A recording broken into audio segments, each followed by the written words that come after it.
All right, Shabbos, good morning. Let us begin. A lot to do ahead. I apologize for the early start for the daf, but Baruch Hashem, a lot to do today.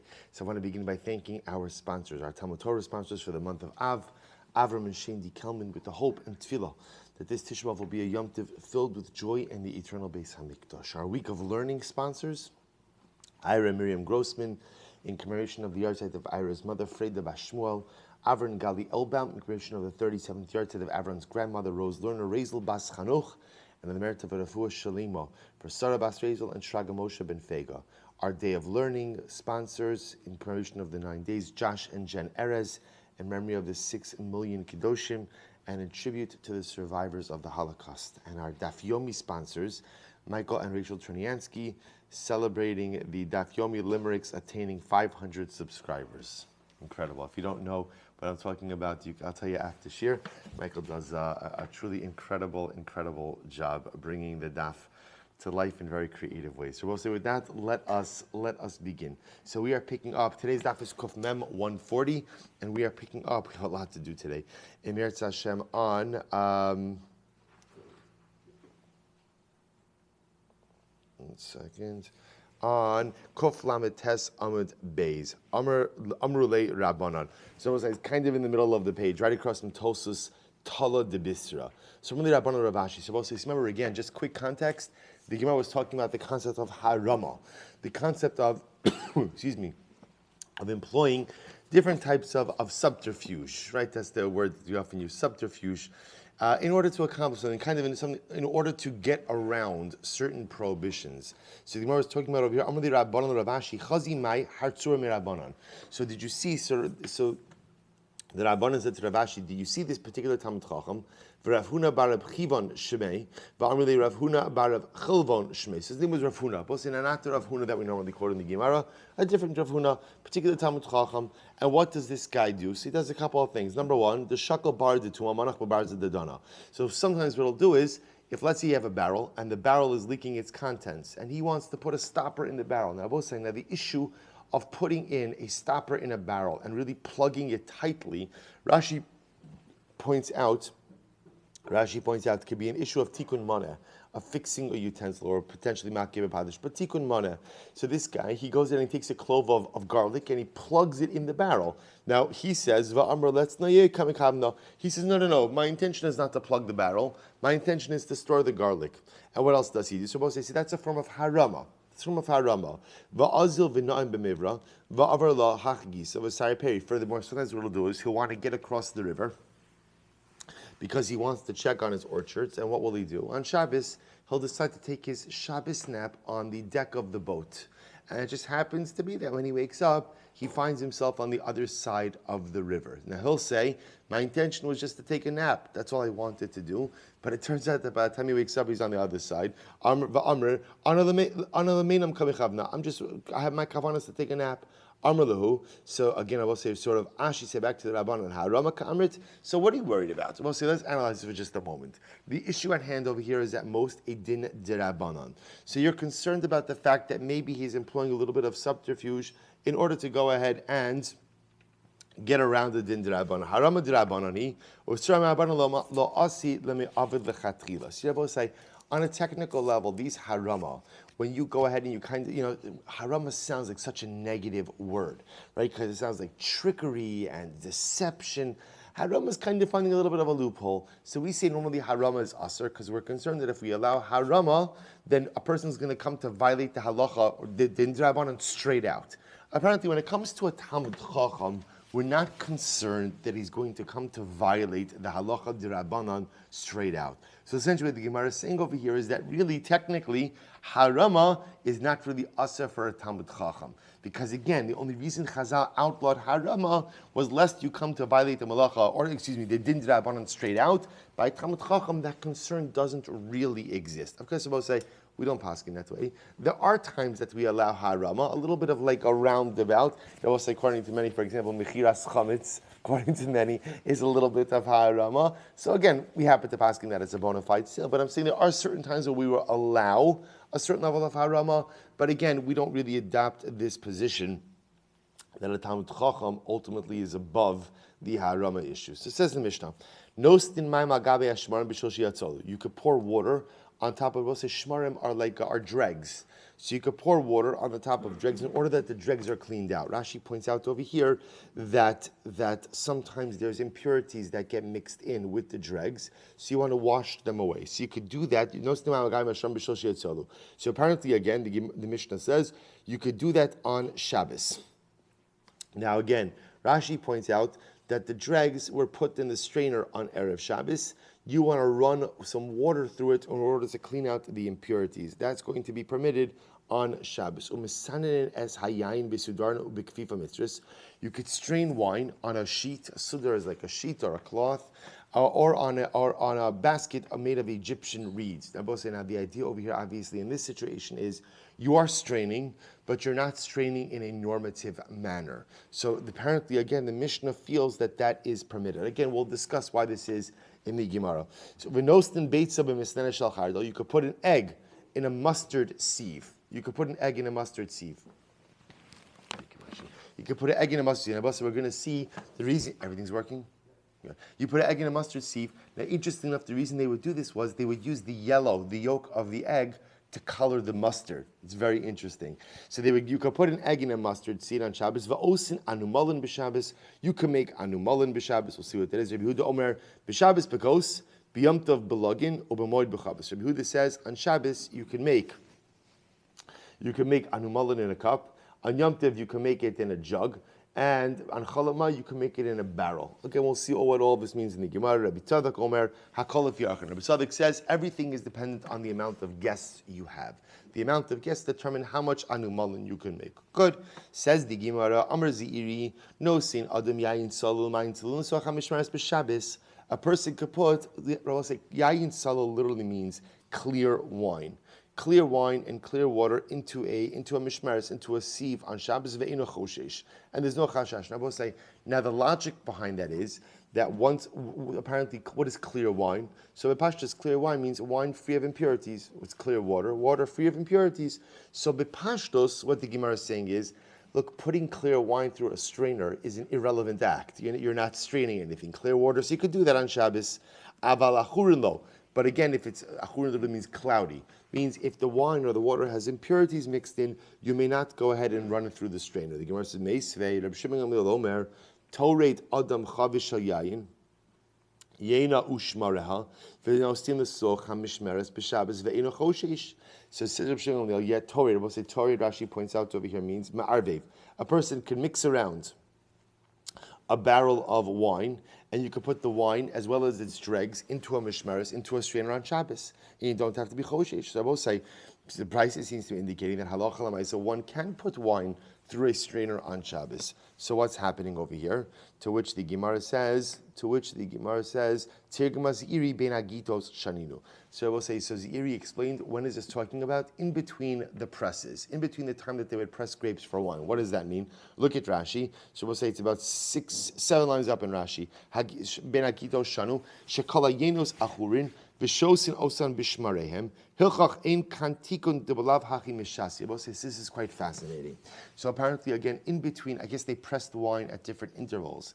In between the different intervals of pressing wine, they would drink wine with impurities in it. That's how they would drink it. So therefore, I'll say, interestingly enough, when is the act of straining wine usher? When you would not drink the wine without the straining. But if you would drink the wine anyway, if the wine was normally drunk even without the straining process, then the straining process will be mutar on Shabbos. So why? When would people ever drink wine with impurities? So apparently, in between what we call the gitos, in between the pressings, people would drink wine with impurities. So because people would drink it even if you didn't strain it, therefore the act of straining it on Shabbos is halachically irrelevant and therefore technically mutar. You could go ahead and strain the wine through sheets. That's only if you don't make guma. That means a pit or a depression. So just the image that's being made over here is as follows. If you imagine if you held out a sheet and you poured wine on it, you could strain wine like that. Why? Because that's not the normal derech. What you can't do is like push down on the middle of the sheet to kind of make a little bit of a depression, because also then what does that look like? Then the mamish looks like a regular sieve. Good. Says the Gemara, Kfifa Mitzvahs. You could also use a basket made of Egyptian reeds. Says the Gemara, Amar Rabbi Chia bar Ashi, Amarav, Ubavachli Agbiya Mekarki Iso Shakli Tefach. Now, when using the Egyptian basket, you just have to be careful. And both say, so if you can imagine, you're taking out the impurities, you're pouring it through the basket, and obviously the contents are then from the basket are then going into another kli. You have to be careful that the Egyptian reed basket is not held the tefach or more above the other kli. Right? Why? Because otherwise, you also listen to this, otherwise you create an ohel situation. What's the ohel situation? That the Egyptian basket becomes the roof over the airspace of the kli. So be careful not to create an ohel. Amarav, hai parvanka, or parunka, afalgi dukuva shari. So let's listen to this. So if you look at Rashi, Rashi says over here, parunka, beget sheshotchen al gigas yain lechsos. If you put a cloth over a wine barrel. So if you go ahead and you put the cloth over half of the barrel, it's okay, it's permitted. Akula kuba aser, but if you put it on top of the entire barrel, it's aser. And I'll say why? Ohel. Interestingly enough, once again, the issue is creation of an ohel in the interior of the kli. Amra Baba, lo nehadak inish tsainise bepume de kuzni de chavisa mishum de mechse kimishmeres. So we'll say a person should not go ahead. Literally translate, if you look at Rashi, lo nehedik inish tsainise bepume de kuzna de chavisa kli chares katan shemarin bo yayin mechavis lo yitain befiv kashin v'kismin b'chazaka lefi shein lecha misnenes gedol mizu. So let's listen to this. So this is talking about an earthenware jug that you would use to draw wine out of the barrel. So you should not go ahead and plug up the opening of that jug with little pieces of wood, because that looks like a strainer. Looks like a strainer. Okay? Debate Rav Papa, shafu shichra mimana lamana. So we'll say, interestingly enough, in the house of Rav Papa, what they used to do is as follows. When they wanted to separate out the beer from the dregs, the problem is you can't go ahead and strain it on Shabbos. So what would they do? They would pour it from kli to kli. So what you would do is you'd pour off the kli, and if you pour it slowly enough, what happens? You could leave the dregs in one utensil, get the beer into the other utensil. Says the Gemara, I will say, but that works fine for the majority of the liquid. When you get to like the nitzotzos means the droplets, right? When you get to the last vestiges of beer, your mamish you're gonna have to be much more exacting, and don't you run into an issue there, potentially a borer or mirakade. To which the Gemara says, isn't that more explicitly going to be borer? To which the Gemara says, no. Rav Papa apparently, Baruch Hashem, was a well-to-do guy. He didn't worry about beer droplets.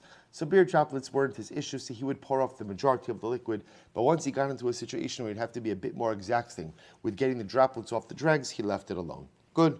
So the Gemara says, you could put an egg in a mustard sieve. Tani Yaakov Karcha Lefi. So let's listen to this. So Yaakov Karcha said as follows. Karcha Lefi top of Kuf Mem Lefi Shein Osin Osa Ela Legavin. Why is this permitted? Ultimately, again, because of Osei. So remember, this sounds like borer, right? You're putting an egg into a sieve. Does that not sound like borer? To which the Gemara says it's not borer. Why? Borer, by definition, requires ochel and psolas. Something you want, something you don't want. In this case over here, I don't care about the white of the egg. That doesn't matter to me. It's not psolas. It's irrelevant to me. But what is relevant to me, ultimately, again, is the yellow, is the yolk of the egg. That's for coloration. I will say, this is actually very interesting. If you look at Rashi, Tap Rashi Kuf Mem, the fishen osin el legavin lemara for appearance. So I will say, remember again, this was done in order to make the mustard seed more yellow. So lemara shachelbon yafa legavin v'lo achelbon. The yolk is good for coloring, but the white of the egg does nothing.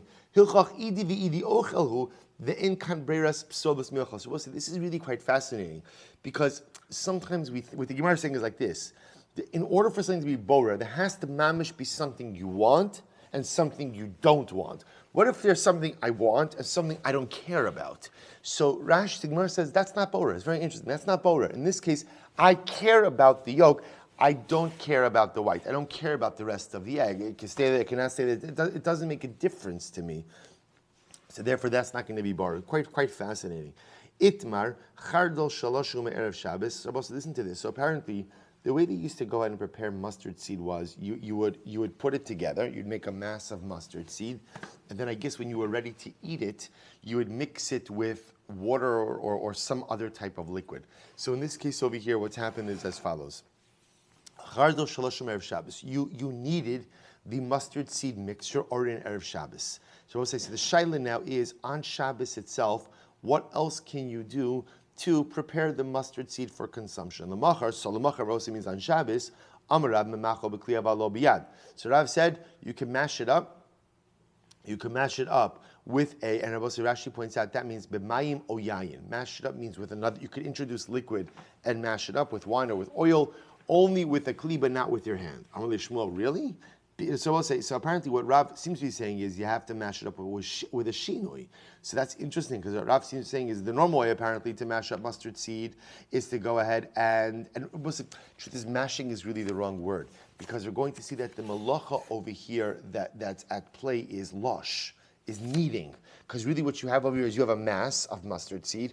You now want to introduce liquid, oil or wine, and you want to go ahead and really knead the mixture. So that's going to be the issue of lush on Shabbos. So Rav says you could do it with the kliba now with your hand. Amalei Shmuel. Sorry, yeah, with the kliba on my other hand. Amalei Shmuel. Biyad atu kol yom machale biyad meichel chamorimhu. So Shmuel says, what? You telling me then that normally you would go ahead and knead mustard seed with your hand and not with a kli? Is this food that you're giving to animals? Allah Amar Shmuel, memachol biyad ve'enu memachol b'kli. Shmuel says, no. What it means is on Shabbos, you can go ahead and knead the mixture, right? Mix the mixture with your hand, but not with utensil, because that's a shinui.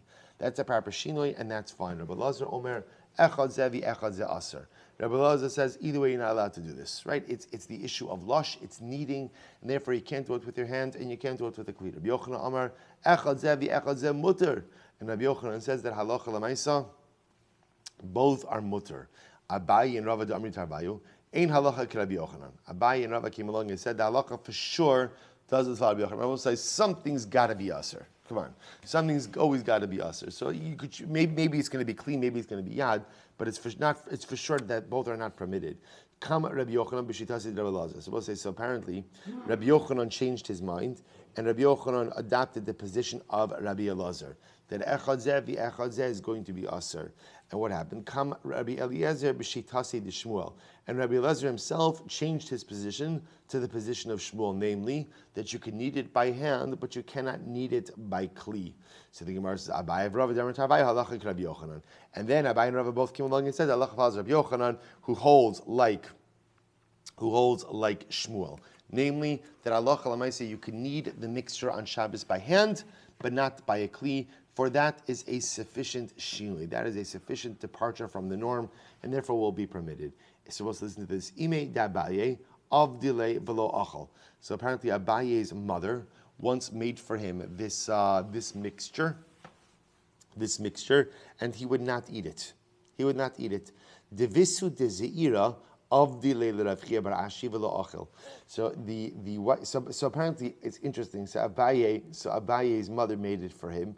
And she apparently probably made it by hand and not with a kli, employing a shinui, yet he wouldn't eat it. Devishu, the zeira of the Rachia bar Ashi v'lo achel. So listen to this. So Zeira's wife made it for him, and Zeira's wife, the daughter of Zeira, who was the wife of Reb Chia, made it for her husband, v'lo achel, and her husband, Reb Chia, would not eat it. So she gave him a little musar. It's the difference between a wife and a mother, right? So again, the child doesn't eat something. The mother and the mother's like, what else? What's wrong? What else can I make for you? Right? Your wife makes it and you don't eat it. Oh, it's good enough. It's good enough for your Rebbe, but it's not good enough for you. Because remember again, her husband's Rebbe was her father. Rava bar Shiva, hava kamini kamid Ravina. I was once before Ravina, and he mixed the mustard seed with the center stalk of a clove of garlic, and he ate it. So in other words, I see he just mixed it with the shinui. Normally you would mix it with a kli. See, he mixed it instead with a clove of garlic, and he ate it. Amar Zutra, les hilchasa kichol anishmaisasa. The halacha doesn't follow any of these rulings. Rather, elakiha de itmar, chardo shalashu me'erev Shabbos. if you made the mustard seed mass, so when it means you kneaded it, it means you made the mass on Erev Shabbos. L'machar memacho bein biad bein bekli. You are on Shabbos itself, you could go ahead and mash it up, or mix it, I should say, with a hand or with a utensil. The nosin l'sochel dvash, you could add in honey in it if you want. V'lo yitrof ela me'erev. But you should not be tarfin abos. Now, what does this mean? Look at Rashi. V'lo yitrof kiderech shetarfin beitzim b'ka'ara b'kaf derech trifa shemake b'kah. So this is interesting. So apparently what the Gemara is saying is as follows. You could mix up the mustard seed with the liquid or with the honey on Shabbos. That's fine. What can't you do? You can't whip it up. I don't know if there's a technical term for this, but you know, like what you do, like when you mix eggs. Is there a technical term for that? Beating. Good. So you write just like when you go at right, you go and you beat the egg. So you can't do that type of motion, that type of quick repeated motion with the mustard seed mass. So again, so apparently, remember the mustard seed mass is there. You're adding in liquid or honey. It's going to be permitted. The Gemara says, "Bein beyond, bein bakli," but essentially you could mix it. You can't beat it. Shchalaim sheshachkan me'erev Shabbos. So we'll say shchalaim is cress. See, if you have cress that you went ahead and you ground up from erev Shabbos, lemachar nosein lesochan shemen v'chometz. Umamshich l'sochan amisa.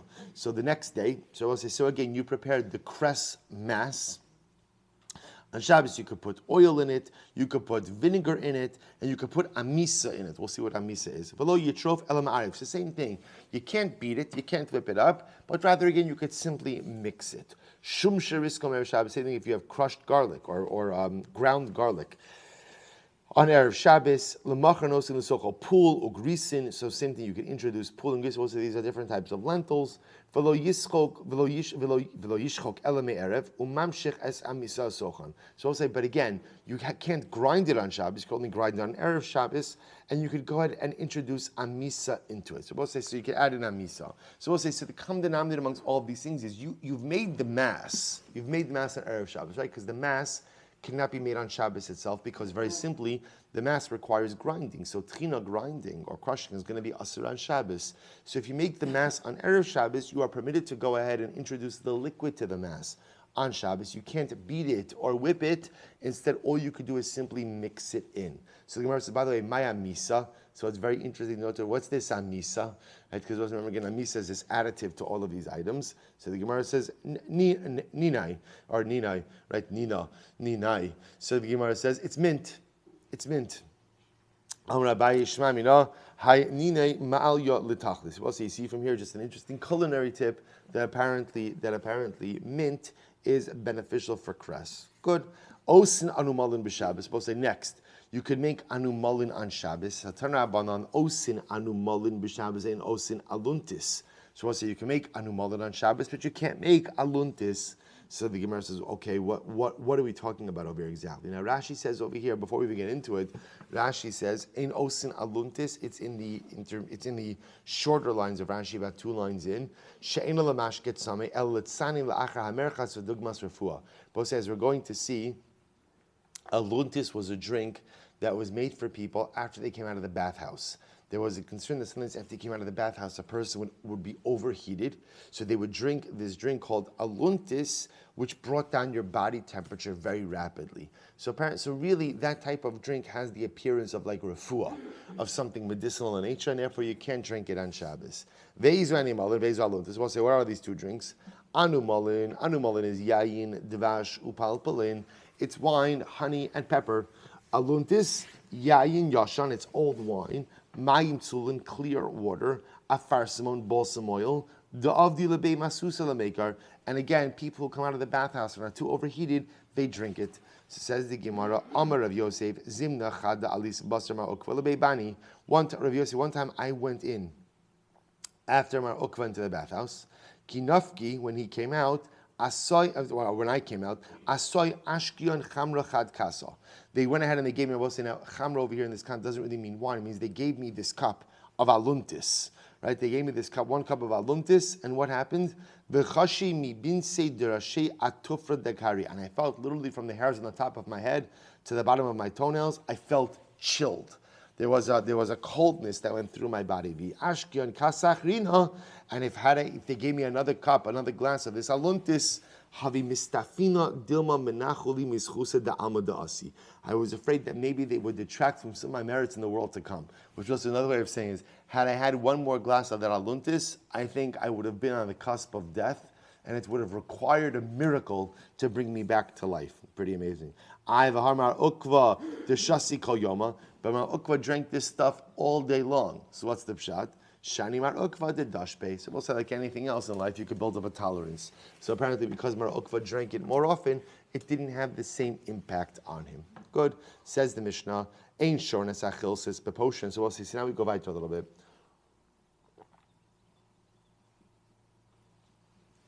You cannot soak chilsis. Now we'll say Rashi points out over here that chilsis is something that is made from roots. It's something that's made from roots. Apparently, it's quite putrid. Made from roots, you put it in warm water, you drink it, and the reason you drink it is for refuah purposes. Says the Gemara, so you can't soak this chilsis in warm water on Shabbos. But you can go ahead and put it into vinegar. Now what's the pshat with that? Rashi says, so interestingly enough, apparently this root, if you soak it in warm water, that was for medicinal purposes, that's asur on Shabbos.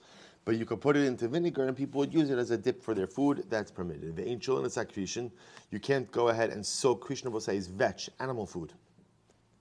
Rashi says, I'm sorry. If you look at Rashi, Sholem Tzakir is something different. Matzif aleim mayim b'kli livar psulasan. So I'm sorry. Sholem Tzakir means you can't take vetch, put it into a utensil, pour water on it. Now, why would you pour water on it? In order to cause the impurities to float to the top. That's what it means sholem. You can't soak it. V'lo shafin osan, you can't rub the vetch either to get away the impurities. Aval nosin l'socha kavra or l'socha kalkala. But you can put it into a sieve or into a sifter. So we'll say we're going to see that what the Mishnah really means by that is as follows. That if you want to transport the vetch from point A to point B, let's say to feed your animals, and the utensil you want to use to transport it is a sieve or a sifter, that's totally fine. And even if it turns out that some of the impurities end up going through the sieve or the sifter, that's irrelevant because that wasn't your kavanah. Your kavanah was to transport the vetch from point A to point B. Ve'ein kovrin as hateven bikavra. So really, you should not sift. You should not sift the straw in a sieve. V'lo yitnena gabe makom gavoa. Nor should you put straw on a high place where the wind could go out and separate the impurities. Bishil sheireit hamot, so in order for the impurities or the chaff to come off it. Aval notel hu bekavra v'nosin l'soch. But what can you do about it? So again, same idea. If you want to scoop out the straw, let's say from the receptacle where it is, and you want to put it into the trough of the animal, and the utensil you want to use to go ahead and dish it out is a sieve or a sifter, that is totally fine. Because even if some separation of impurities does occur, that is not your kavanah. Good. So we'll say, let's go back. So remember, the first statement of the Mishnah was that you can't soak the chilsis. Remember, the chilsis is this drink that is made. This drink that is made from roots of trees that was normally drunk for medicinal purposes. So therefore, you can't soak the root in warm water on Shabbos. What happens if you went ahead and you did it? Rashi says, chilsis b'poshamai. So what happens if you did it? You soaked it. So what's the halacha? So the Gemara says, Tirgamar Rav Ada Narshal Kamed Rav Yosef Shara Chayiv Chatos. So ultimately, again, first being says you Chayiv Chatos. Isser Daraisa. Isser Daraisa. So the Gemara says, Amalei Abayi Elamiata Shara Umtsa B'Maya Hachanami Demichayiv. So we'll say, Abayi says, well, let me ask you, if you take a raw piece of meat and you soak it in water, are you going to be chayiv also? In other words, we'll say, so that has nothing to do with our conversation. What he's saying is, I don't understand, how can you be chayiv daraisa for soaking something in warm water? To which the Gemara says,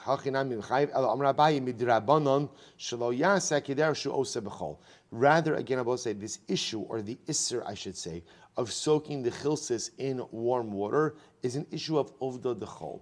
This resembles a weekday activity, and therefore one should not do it on Shabbos. Rashi says, "Shlo yaseh lo shavkor rabbanan lemi avid uvdei dechol." The Rabbanan do not want you engaging in things that look like weekday activity. So we'll say, so now asks Rabbi Yochanan, excuse me, Rabbi Yochanan asks from Yanai, what about going out and soaking chilsis in cold water? Okay, so the Mishnah said you can't do it in warm water. Can I do it in cold water? Amrle aser. He said, no, it is aser. But that's not what the Mishnah said. The Mishnah said you can't soak it in warm water. So the Gemara says, but I could, how b'tzonei mutter? I would infer from that cold water should be mutter. Amalei imkain ma bein li v'lach. So they say, well, if this is the case that you can answer it, what's your between you and me? In other words, we'll say, yeah, you can't answer it, and that's why I'm me and you're you, which is another way of saying I'm a greater Talmid Chacham. That's why I can answer this up. So the Gemara says, mas nisin yechidahi. The Mishnah reflects a singular view, meaning the opinion of the Mishnah, namely that you can't go ahead and soak it in warm water, which makes it sound like you can soak it in cold water, reflects a das yachid. Whose opinion does that reflect? The Sanya, you can't soak chilsis in warm water or cold water. Now, both say, just so you understand, that makes sense based on what we just learned. What's the issue with soaking chilsis? What's the issue? Uvdin dechol. It's not like it's a bishul issue. That's not what we're concerned about. It's an uvdin dechol. So it's an uvdin dechol. That logic would dictate you can't soak it at all, whether you're soaking it in warm water or cold water. Rabbi Yossi Omer b'chamin aser b'tzonein mutter. Rabbi Yossi, on the other hand, says that in warm water it is aser, in sonin it is mutter. So also Rabbi Yossi is obviously the opinion which is reflected in the Mishnah. L'may avdilei. By the way, what do people make this chilsis concoction for? L'yukra deliba. Rashi says shelibo kaved alav. Cardiac issues, heart issues, literally means one whose heart is heavy. So some type of heart condition, apparently this chilsis drink was very helpful. Rav Acha bar Yosef chash biyukra deliba. Rav Acha bar Yosef one time had this heart issue. He came to Mar Ukva. Amar le zil shasi tlasa tikli chilsisa betlasa yomi. Go and drink three. I will say literally means go and drink 3 golden shekels worth. It's the weight is talking about 3 golden coins weight of chilsis on 3 days. So essentially, he was prescribing him 3 units of chilsis over the course of 3 days. We'll say, listen to this interesting Gemara. Azal ishte chamsha b'Shabbos umali Shabbos. So we'll say, so he had the first what's the word? Not portion, but dose. Thank you. The first dose on Thursday, the second dose on Friday, and now what happened? So that Safra on Shabbos morning, Azul Shal Be Midrasha. So now his shaila was, can I take the 3rd dose on Shabbos? Amrle Tan Debei Rav Ada, Amrle Tan Debei Mar Barav Ada, Show Saada Kav O Kavayim Ve'ina Choshesh. That a person could drink, literally again a kav or kavayim, that a person could drink this stuff and he's not choshesh. There's no issue. Amr lahu. So we'll say, so they say, of course you could drink the chilsis. What's the problem? Amr lahu. So we'll say, because remember again, no one ever spoke about an issue of drinking chilsis. The Mishnah introduced an issue of what? Making chilsis. He says, I'm not asking about drinking. Amr lahu lishtos lo kali bayli. I know I could drink it. Ki kali bayli lishros. Can I make it? Right, so if I had it, I know that I could drink it. The issue is I didn't make any chilsis before Shabbos, so can I make chilsis on Shabbos to drink it? So the Gemara says, "My Amar lahu Rav Chiya bar Avin bedidi hava ovdo." So Rav Chiya bar Avin says, "This once happened to me." And I went to ask Rav Ada bar Abba, "Can I make the chilsis on Shabbos?" He didn't know. So I went and I asked Rafuna. This is what Rav said. If you need to prepare chilsis on Shabbos, here's how you prepare it. Make it in cold water, like the opinion of Rav Yossi, that the only problem making the hot water. Make it in cold water and then just leave it in the sun for it to warm up. So the Gemara says, Kiman deshari afilu man de'aser. So we'll say, so whose opinion does this reflect? The Shari. This reflects the opinion that says that chilsis in cold water is mutter. But apparently the one who would say that chilsis in cold water is aser, you cannot make it on Shabbos. So Gemara says, no. Afiluman da aser. So we'll say, even the one who would normally aser making chilsis in cold water, in this situation would say that it's mutter. Why? So we'll say, remember again, the case over here is very specific. Rav Acha bar Yosef was ill. He was having heart issues. He went to ask for a remedy. The advice that he got was 3 doses of chilsis over 3 days. He took dose 1 on Thursday, dose 2 on Friday. Now he has to take dose 3 on Shabbos. For whatever the reason, he didn't make dose 3 before Shabbos. So now he's coming to the base medrash, can I make dose 3?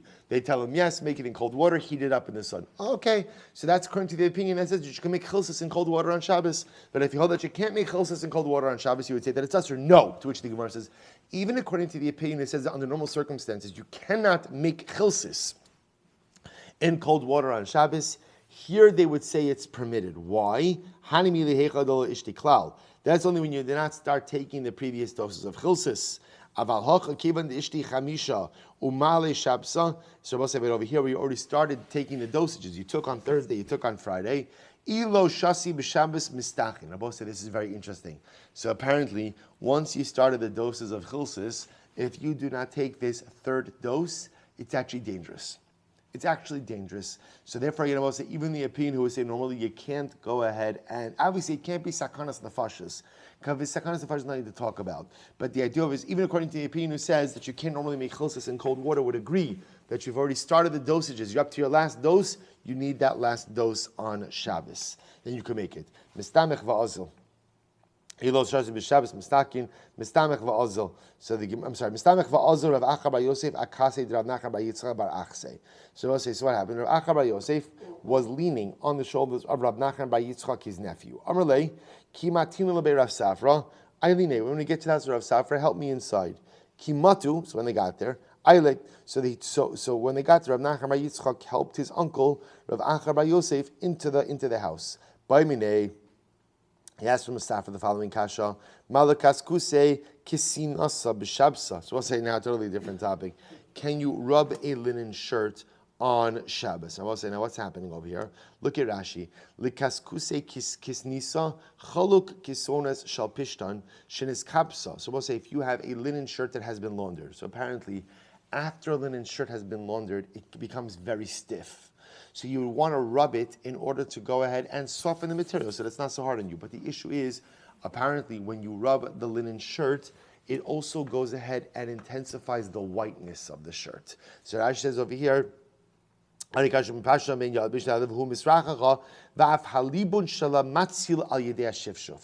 your intention is only to soften the fabric, but memela it becomes whiter as well. So the Gemara says, do we say your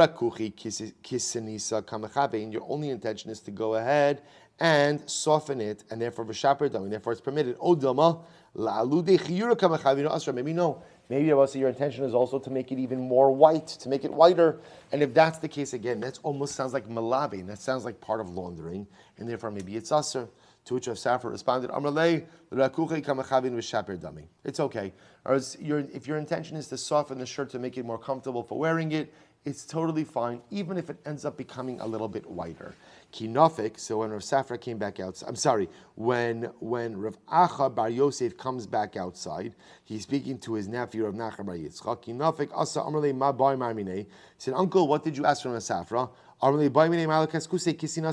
asked him, can you rub a linen shirt, a stiff linen shirt, to make it softer on Shabbos?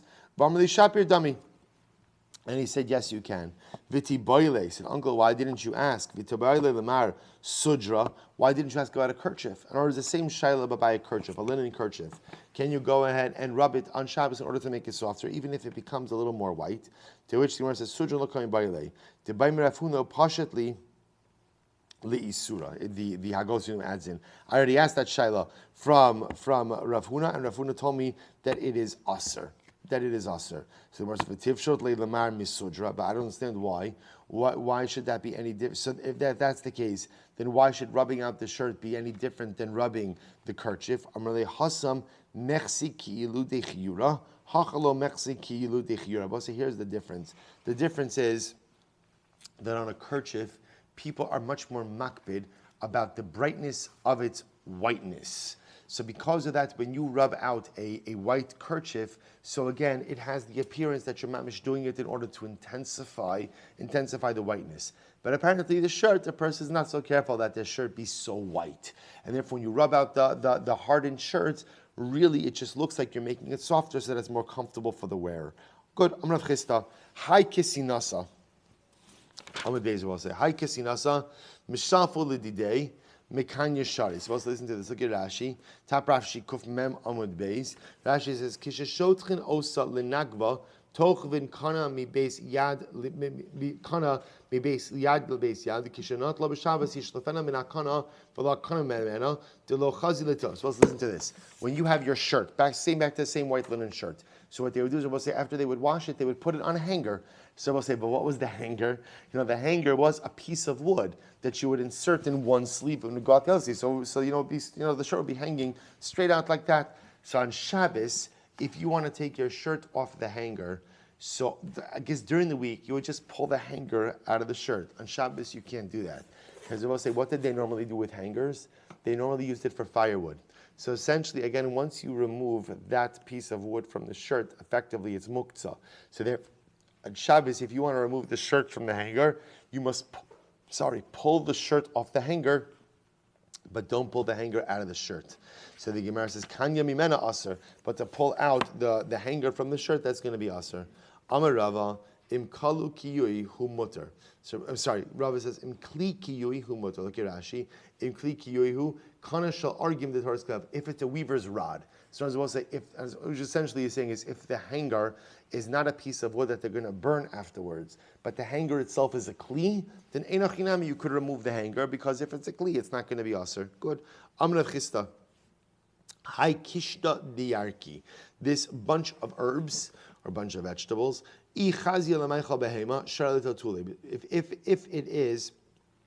If it is fit for animal consumption, you can move it on Shabbos. V'ilo, but if it's not fit for animal consumption, aser. Then ultimately again it will be aser. Amrav, hai talya de bisra, shari l'totule. If you have a string of meat. Now look at Rashi. Rashi says talya de bisra basar maliach hatoyli liafsho umeloach hevel karitas. So apparently what they would do is they had meat that was salted that they would put on a string, it sounds like jerky. Right? So raw meat that was salted. So you're permitted to move that on Shabbos. Why permitted to move it on Shabbos? Because they're both say even though it's raw, people would still eat it.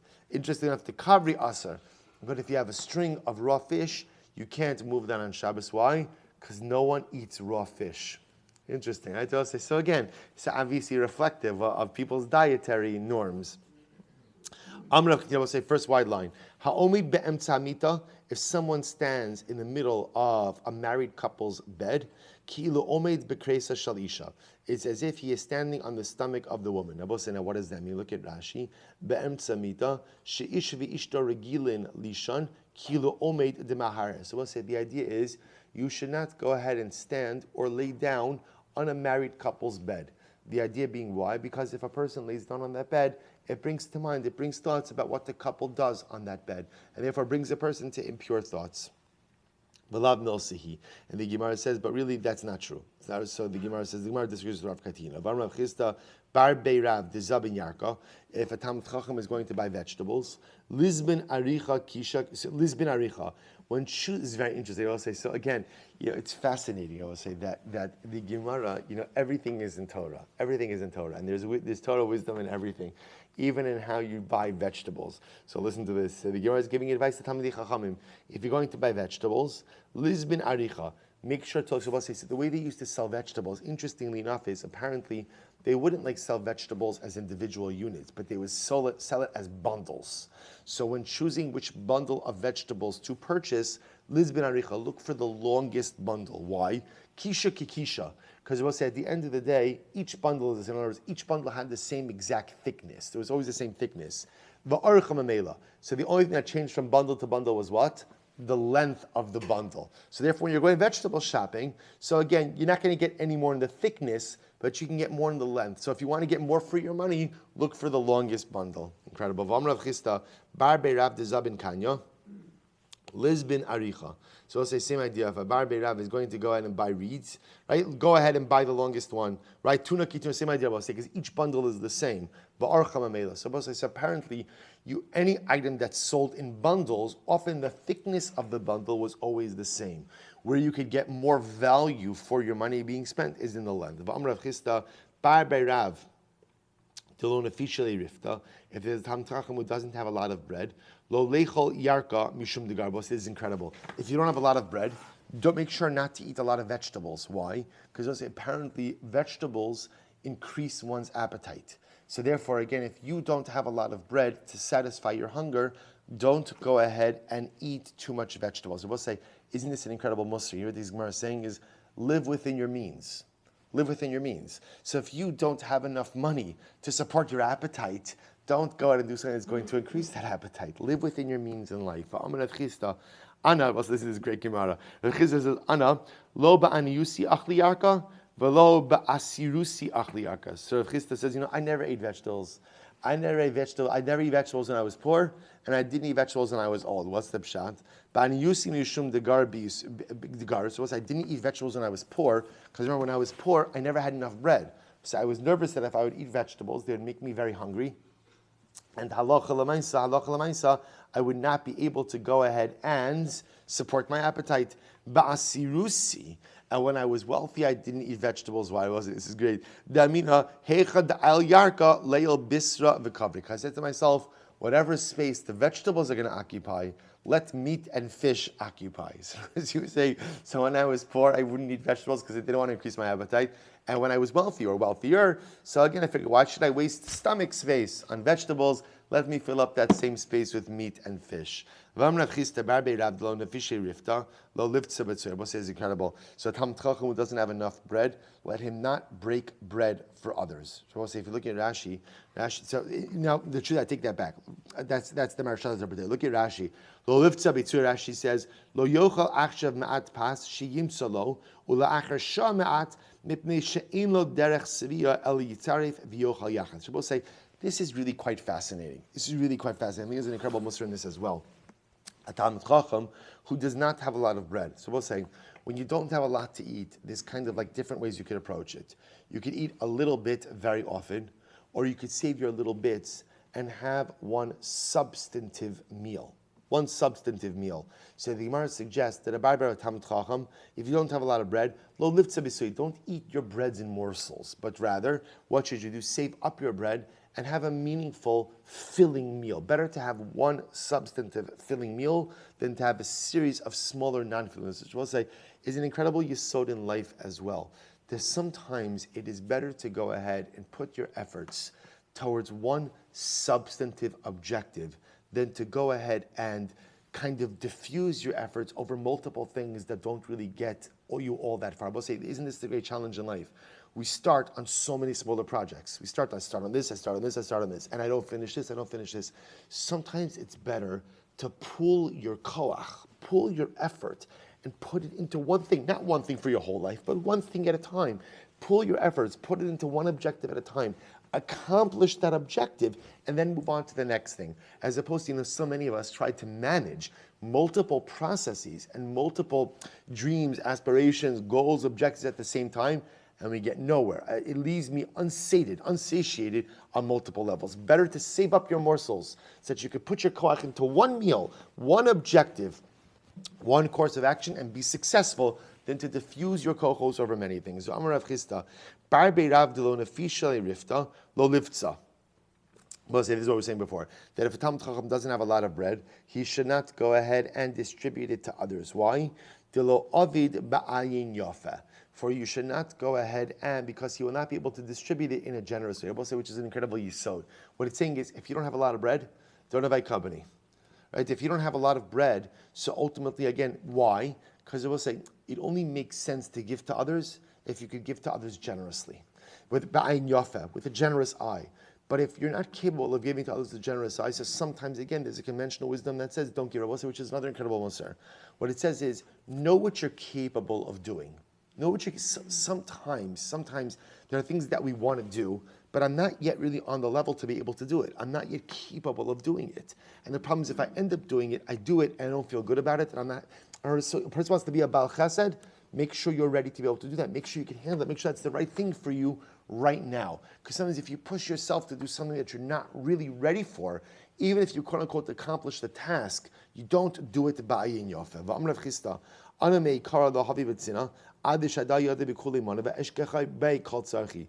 Chisda said it used to be that before I would sit down to a meal, I would look through the bread basket, make sure there was enough bread for my needs of the meal and for the needs of the others at the meal as well. Rav Chisda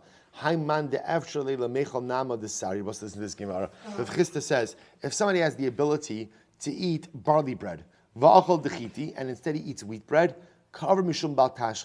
he's being a wasteful individual. We'll explain this in just a moment.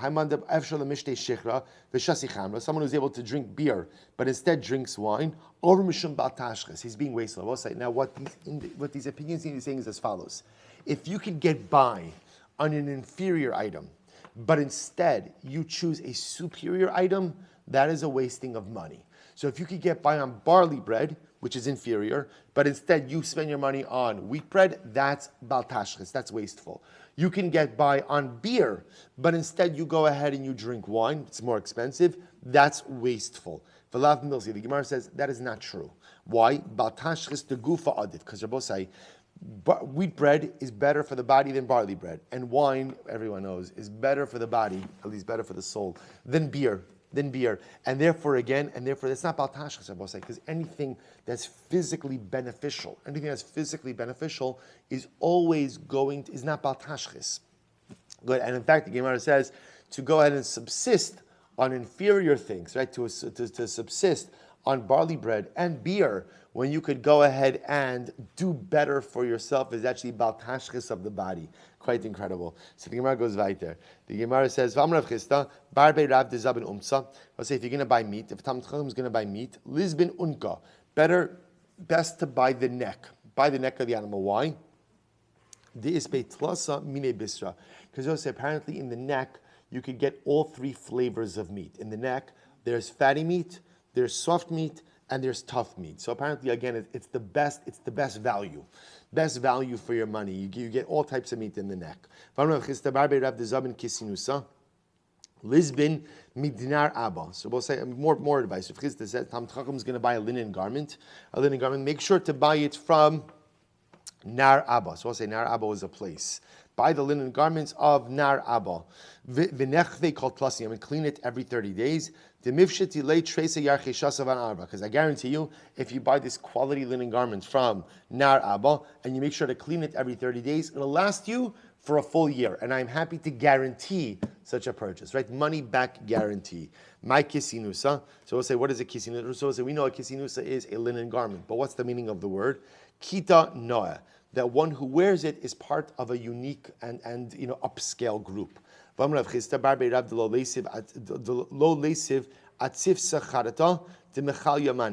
a Talmid Chacham who's wearing a new linen garment should not sit at sifsa charata. Rashi says on a new reed mat, because apparently in reed mats there was sometimes some moisture, and the moisture would ruin the new linen garment. So we'll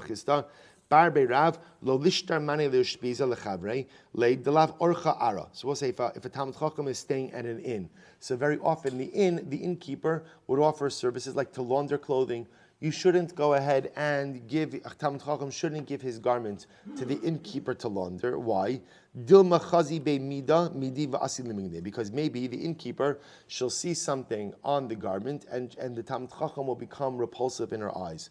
What will she see? What will she see? So ultimately, again, what potentially she'll see is maybe at a seminal emission. And if you had a seminal emission, ultimately, again, under those circumstances, halacha l'maisa, she would look down on the Talmid Chacham. If you look at Rashi says over here, Dilma chazya bahu, carry, maybe you'll see ultimately again some type of seminal emission, and therefore umagna alei, and therefore the Talmid Chacham will become repulsive ultimately to her. Okay? So the Gemara says as follows. So we'll say this is an incredible Gemara. So Rav Chisda said to his daughters, Rav Chisda Laban say. So Rav Chisda said to his daughters, he gave them the following advices. These were his married daughters. And he gave them his advice. Make sure to always be tsanua in the presence of your husband. How so? Don't eat bread in the presence of your husband. So again, Rashi points out over here that the issue was maybe you'll eat too much and your husband will become a little bit repulsive in your husband's eyes. Lo seichlun yarka balayla. Also, don't eat vegetables at night. Lo seichlun tamri balayla. Don't eat dates at night. V'lo tishkon shichra balayla. And don't drink beer at night. The vegetables, because it causes bad breath. The dates and the beer, ultimately because it causes diarrhea. Because it causes diarrhea. Velo sifnun heicha de mafni gavraichu. And don't go ahead and relieve yourself where your husband relieves himself. The idea is, we'll say, because again, same idea, these are things that could cause you to become repulsive in the eyes of your husband. V'chi kakari abava inish lo simrun manu ella money.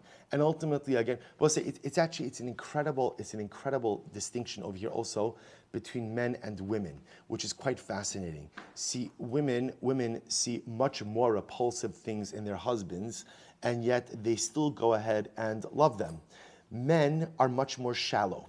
So the idea that Rav Chisda is saying over here, that a man sees something, she ate so much bread, she has bad breath, right? She has to relieve herself. So yeah, and you do that every single day, 5 times a day. So what's the issue? So again, I will say it's just an incredible distinction here between men and women. Just sort of Chisda is giving his daughters good marital advice to keep the shalom in the bayis. So also then he gives them interesting enough intimate advice. I'll tell you, it's gemaras like this that I'm happy that we have a Zoom option as well.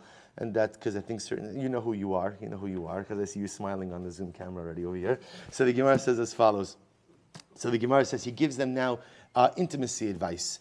Nokit marganisa b'chadi yadei, v'kura b'chadi yadei. Marganisa achvilei, v'kura lo achvilei, ad mitzarin v'hadr achviluhu. So we'll say, so ultimately Rav Chisda tells his daughters that when you're engaged in intimacy, so you should allow your husband to fondle you, but if he wants to touch you by the makom erba, make him hold out. The idea being that what Rav Chisda was telling his daughters was that the goal in the act of tashmish is to go ahead and bring your husband to ultimate arousal. Because if there's ultimate arousal, then there'll be a stronger ejaculation, a stronger seminal emission, which again the Maharsha points out has a greater possibility. First of all, it intensifies the enjoyment of the act of marital intimacy, and also could result in a heightened potential for pregnancy. So literally, it's just nakit marganisa b'chadi yada, v'kura b'chadi yada. So we'll say the marganisa, the pearl, in this case is a reference ultimately to the breasts of the woman. The kura literally means a kiln, is a reference to the makom erba. So again, marganisa achvile, v'kura lo achvile. You can let him hold the pearls, but not to go to the kiln. Ad de mitzarin, until literally again he's bitzar. So in other words, intensify his desire, v'hadr achvile, and then you could permit him. So we'll say then the Gemara goes back, ain't sholin as hakrishin. It's an interesting transition over here, right? And by the way, you also can't soak vetch. Okay, because we'll say, so now, so what happens? It's amazing. It's amazing how they skip those Gemaras in yeshiva, right? And they can't imagine. So the Gemara says you can't soak the vetch. Remember again, let's just finish this. The soaking of the vetch is the situation where you pour the water over the vetch in order to get the impurities to rise to the top. So the Gemara says, Masnisin delo ki haitano. The Mishnah does not reflect the view of the following Tana. The sign of Belazar ben Yaakov Omer, ein mashgichim bekavra kolek. So also remember again, the Mishnah ultimately allowed halacha lamaisa for the usage of a sieve and a sifter, right? That what can you do? You could transport item with the sieve and the sifter. So I could draw out straw. I'm not using it as a sieve or a sifter. I'm just using it as a kli, as a utensil, to transport an item from point A to point B. So halacha l'maisa, the Mishnah allowed that. The Gemara just says that our Mishnah does not reflect the Rabbi Elazar ben Yaakov, because Rabbi Elazar ben Yaakov says you can't use a sieve or a sifter at all. Long daf today. We'll stop over here for today. Shkoyach. Shabbos.